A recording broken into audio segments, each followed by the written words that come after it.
আরবের মাঝে হিংসা বিদ্বেষ, যুদ্ধ অবস্থা, গোত্রীয় দ্বন্দ্ব, পারিবারিক দ্বন্দ্ব, সামাজিক দ্বন্দ্ব, ব্যক্তিগত আক্রোশের কারণে দাঙ্গা হাঙ্গামা লেগে থাকতো, সেই সমাজটা এই মদিনা সনদের মধ্য দিয়ে একটি সুখী সমৃদ্ধ সৌহার্দ্যপূর্ণ একটি আন্তরিকতাপূর্ণ সমাজ উপহার তিনি দিতে পেরেছিলেন। সেই সময় এই মদিনা সনদের মাধ্যমে সেই অরাজকতা বন্ধ করে একটি সোনালী সমাজ তিনি প্রতিষ্ঠা করার জন্য এই মদিনা সনদ তিনি রূপান্তর করেন।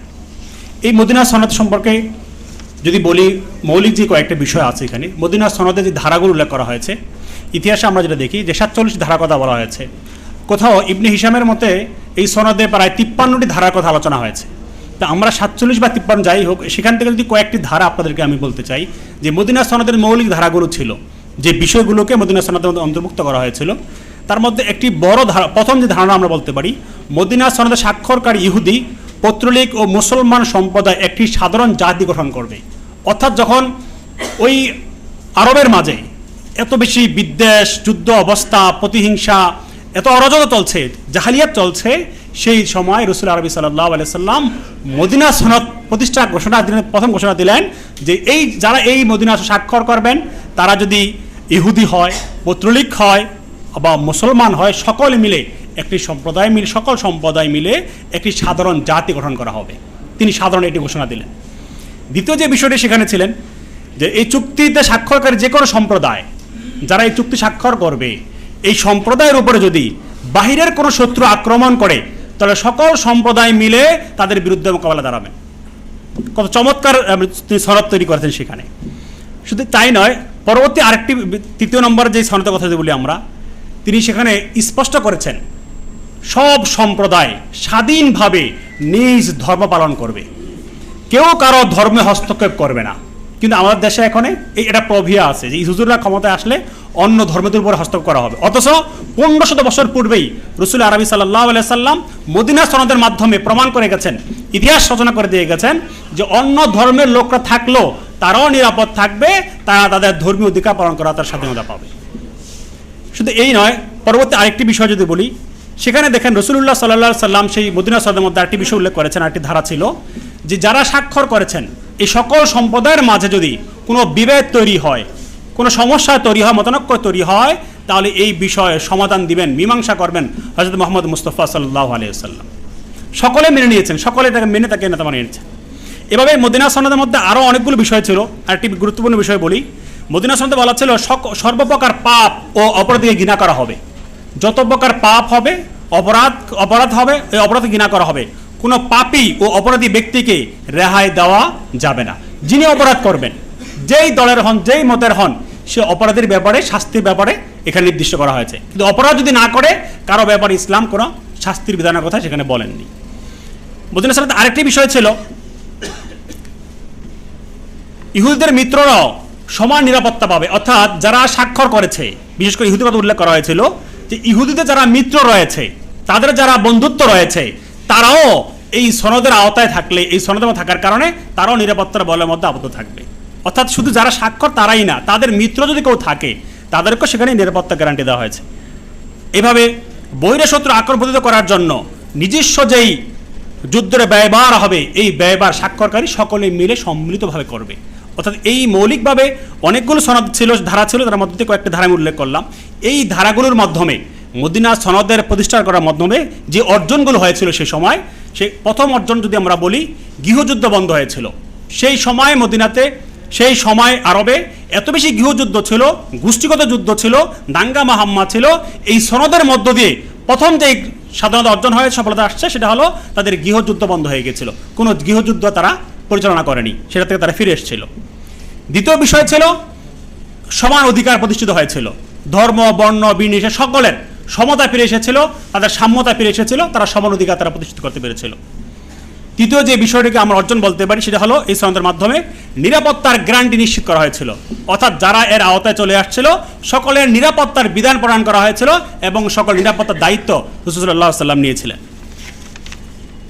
বৈষম্যের অবসান হয়েছিল অর্জনের মধ্যে, যদি আমরা বলি যত রকমের বৈষম্য ছিল, তাদের প্রাকৃতিক যে সমস্যা, বিচার কাঠামোটা ছিল, ব্যক্তিগতভাবে তারা হত্যা করতো, প্রতিশোধ নিত তারা, এক গোত্রের সাথে আরেক গোত্র হামলা হলে এক গোত্র আরেক গোত্রকে হত্যা করতে যেই রুচম ছিল, যে সিস্টেমটা ছিল, সেটা পরিবর্তন করে এই বিচারের সিস্টেমটাকে তারা সর্বজনীন করে সেটাকে বিচারিক সিস্টেমের মধ্যে তারা নিয়ে আসছিল। এই কারণে, যার কারণে ব্যক্তিগত খুনাখুনি রাহাজানি থেকে তারা বেরিয়ে আসতে পেরেছিল। আর এই মদিনার সনদ একটা সর্বজনীন সনদ হিসেবে স্বীকৃতি লাভ করেছিল। আপনারা জানেন বর্তমান যে আমাদের সংবিধান আছে, পৃথিবীর বিভিন্ন সংবিধান আছে, সংবিধান কতবার সংশোধন হয়েছে, তারপরও সেই সংবিধান নিয়ে হাজারো প্রশ্ন উঠে, হাজারো কথা উঠে। কিন্তু মদিনার সনদ 1500 বছর পূর্বে রাসূলুল্লাহ সাল্লাল্লাহু আলাইহি সাল্লাম লিখে গেছেন, সেই সনদ নিয়ে আজ পর্যন্ত কেউ কোনো প্রশ্ন তুলতে পারেনি। তার মানে প্রমাণিত যে রাসূলুল্লাহ সাল্লাল্লাহু আলাইহি সাল্লাম এই বিশ্ব শান্তি প্রতিষ্ঠায়, বিশ্ব উম্মাহ জাতি প্রতিষ্ঠায় যে সনদ তিনি উপস্থাপন করে গেছেন, এই সনদ আজও কার্যকর। আজ যদি আমরা বাস্তবায়ন করি, তাহলে আগামীর বাংলাদেশ পাতে আমাদের এই মদিনা সনদের পথ দেখাতে পারে। আমরা তো বলছি মদিনা সনদের কথা, আজকে আলোচ্য বিষয় আরেকটি বিষয় আছে, মক্কা বিজয়ের কথা। তো সময় অল্প হওয়ার কারণে আমি এখান থেকে দুটো বিষয় শেষ করছি। মক্কা বিজয়ের পরে রাসূলুল্লাহ সাল্লাল্লাহু আলাইহি সাল্লাম কি ঘোষণা করেছিলেন, যে আজকের এই দিনে আবু সুফিয়ানের ঘরে যিনি অবস্থান নেবেন তাকে ক্ষমা করার দূরে তিনি নিরাপদ থাকবেন। শুধু তাই নয়, যে অস্ত্র আত্মসমর্পণ করবেন, অস্ত্র জমা দিবেন, আজকে তাকেও আমরা সেতেও নিরাপদ থাকবেন। এমনকি যে ব্যক্তি নিজের ঘরে থাকবেন তিনিও নিরাপদ থাকবেন।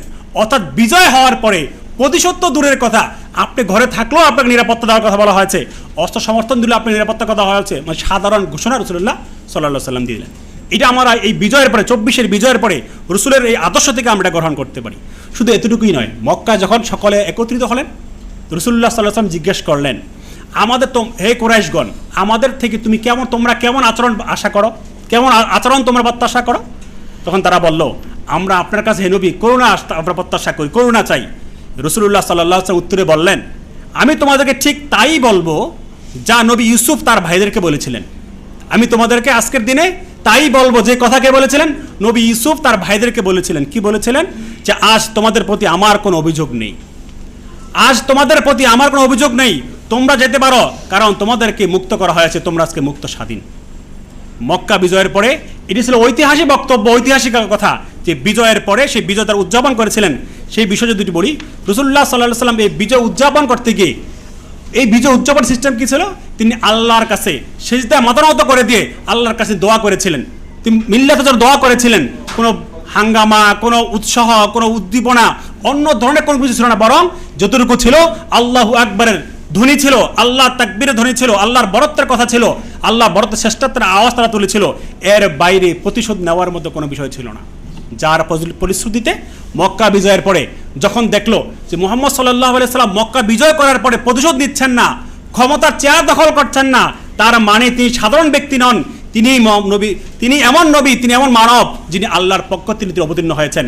দলে দলে মুসলমান হওয়া শুরু করে দিলেন এবং এই দাওয়াত, এই আওয়াজ মদিনার আশপাশে বিভিন্ন রাষ্ট্রে ছড়িয়ে পড়ল যে মুহাম্মদ সাল্লাল্লাহু আলাইহি সাল্লাম বিজয় করার পরে প্রতিশোধ গ্রহণ করেননি, বরং সবাইকে ক্ষমা করে দিয়েছেন, নিরাপত্তা বলয় বিস্তৃতি দিয়েছেন।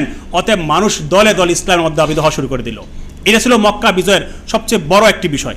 সেজন্য আমরা আজকের এই দিনে যে বিষয়টাকে বলতে চাই, মদিনার সনদ এবং এই মক্কা বিজয়ের এই আলোকে আমরা যদি দাবি করতে চাই, আজকে 24-এর বিজয়ের পরে আমরাও এই বর্তমান পরিস্থিতিতে এই মদিনার বিজয়, মক্কা বিজয়, মদিনার সনদকে যদি আমরা ধারণ করতে পারি, এর আলোকে আমরা রাষ্ট্র চালাতে পারি, তাহলে বাংলাদেশ আগামী দিনে বিশ্বের বুকে মাথা উঁচু করে দাঁড়াবে।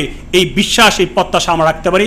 আগামীর বাংলাদেশ মক্কা এবং মদিনার সনদের আলোকে পরিচালিত হোক। সেই স্থিতি আপনারা ব্যানার লক্ষ্য করেছেন যে বিষয়টিকে আমরা নির্ধারণ করেছি আজকে, মদিনা সনদ ও মক্কা বিজয়ের চেতনাই হোক বাংলাদেশ বিনির্মাণের পথনির্দেশ। এই বিষয়ের উপরে চেষ্টা করবো আপনাদেরকে একটি বিষয় বলার জন্য, যেহেতু মোহতারাম আমির আছেন, সেজন্য লম্বা আলোচনা সুযোগ নিয়ে অল্প সময়ের মধ্যে ইনশাআল্লাহ আমরা মূল কথা বলার চেষ্টা করব। আল্লাহ সুবহানাহু ওয়া তাআলার পক্ষ থেকে মানব জাতির জন্য সর্বশেষ নবী হিসাবে হযরত মুহাম্মদ মুস্তাফা সাল্লাল্লাহু আলাইহি সাল্লামকে প্রেরণ করা হয়েছিল। তিনি ছিলেন সর্বশ্রেষ্ঠ নবী এবং সর্বশেষ নবী, এবং তিনি ছিলেন আমাদের জন্য একজন মহান নেতা হিসাবে। নবী করিম সাল্লাল্লাহু আলাইহি সাল্লাম এই মদিনা সনদ রচনার মধ্য দিয়ে পৃথিবীর বুকে সর্বপ্রথম সংবিধান রচনা করেছিলেন। পৃথিবীর ইতিহাসে লিখিত সংবিধান হিসাবে, রাষ্ট্রের সংবিধান হিসাবে সর্বপ্রথম যে সংবিধান রচিত হয়, সেই সংবিধানের নাম হলো মদিনার সনদ। আর সেই মদিনার সনদেই রসুল আরবি সাল্লাল্লাহু আলাইহি সাল্লাম 622 খ্রিস্টাব্দে তিনি প্রণয়ন করেছিলেন, সেটি প্রতিষ্ঠা করেছিলেন।